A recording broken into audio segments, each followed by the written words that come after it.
বন্ধুরা, মনির রান্নাঘরে স্বাগত। আজকে আমি আপনাদের সঙ্গে শেয়ার করব এঁচোড় চিংড়ি। এখন এঁচোড়ের সিজন।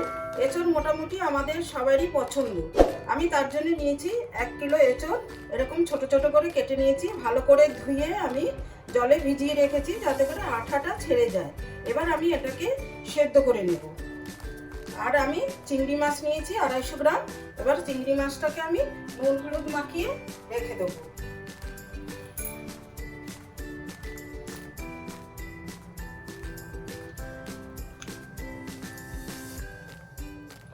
এঁচোড়টা সেদ্ধ হচ্ছে আর এঁচোড়ের জন্য আমি একটা মশলা বানিয়ে নিচ্ছি।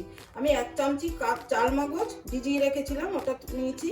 আর 10-12টা কাজু আর 1 চামচি পোস্ত। আর নিয়েছি গ্রেট করে 1 ইঞ্চি মতো আদা আর 4টে কাঁচা লঙ্কা। আমি এটাকে একটা পেস্ট বানিয়ে নেব।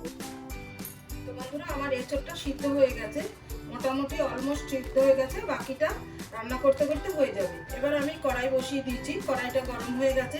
এবার আমি চিংড়ি মাছগুলো ভেজে নেব। কড়াইতে তেল দিয়ে দিলাম, পরিমাণ মতো তেল দিয়ে দিলাম। দিয়ে এবার তেলটা গরম হলে আমি চিংড়ি মাছগুলো ভেজে নেব। তেলটা আমার গরম হয়ে গেছে, এবারে মাছগুলো ভেজে নেব।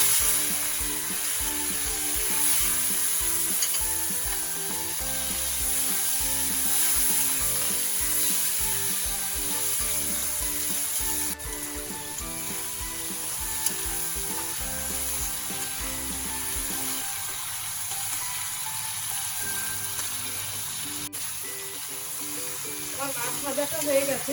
এবারে আমি একটা প্লেটে মাছটা তুলে নেব।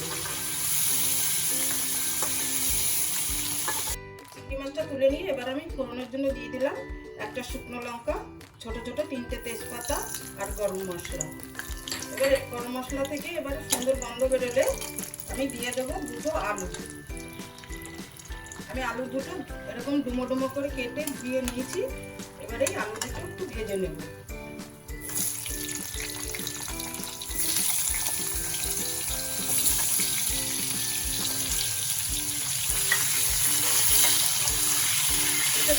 আলু দিলে আলুগুলো খেতে খুব ভালো লাগে। আর আমার ছেলে আলুটাই বেশি খায়, এই জন্য আমি আলুটা একটু বেশিই দিলাম। আপনারা চাইলে আলু নাও দিতে পারেন। আমার যারা নতুন বন্ধু আছেন, যারা ভিডিওটা দেখছেন, তারা আমার চ্যানেলটাকে সাবস্ক্রাইব করে দেবেন, যাতে আমি ভিডিও ছাড়লেই আপনারা সবার আগে দেখতে পান। আমার আলুগুলো লাল লাল করে ভাজা হয়ে গেছে। এবারে আমি যে পিষে রেখেছিলাম ওই মশলাটা দিয়ে দিলাম। আর দেবো পরিমাণ মতো লবণ। আর দেবো 1 চামচি জিরে পাউডার। আর দিয়ে দেবো 2 চামচি হলুদ। মশলাটা দিয়ে একটু কষিয়ে নেব। কষিয়ে নিয়ে যখন তেল ছেড়ে আসবে তখন বাকি জিনিসগুলো দিচ্ছি, আপনারা দেখুন। আমার মশলাটা প্রায় কষা হয়ে এসছে। এখন আপনাদের আমি একটা সিক্রেট বলছি। এই সময় আপনারা যদি গুড় বা চিনি যাই দেবেন, সবজিতে এঁচোড়ের তরকারিতে একটু গুড় মিষ্টি দিতে হয়। এটা এই কষানোর সময় দিয়ে দিলে কালারটা ভালো আসে।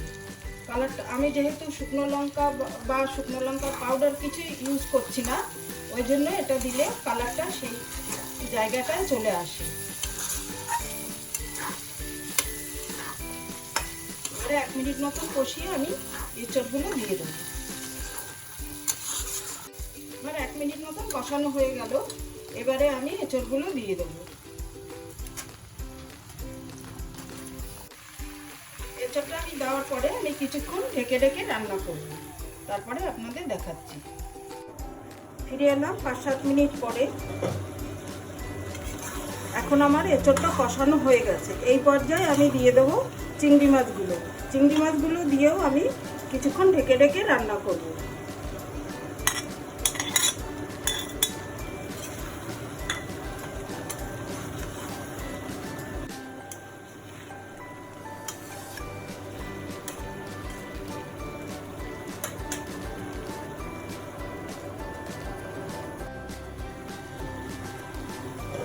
দু 3 মিনিট ঢেকে ঢেকে রান্না করার পরে আমি এবারে দিয়ে দেবো গ্রেভির জন্য মিক্সি বাটিটা ধুয়ে 1 কাপ মতন জল।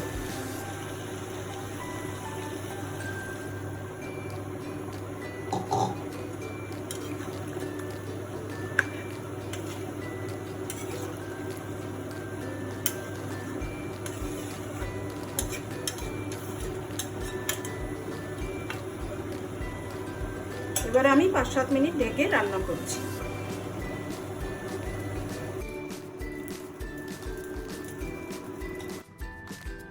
মিনিট 10 পরে আমি ফিরে এলাম, এসে দেখলাম আমার এঁচোড়টা পরিবেশনের জন্য একদম রেডি।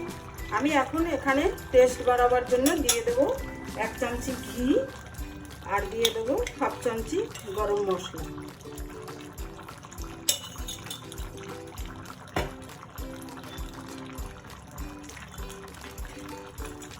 এবারে এটাকে মিশিয়ে ঢেকে রেখে আমি নামিয়ে ফেলব।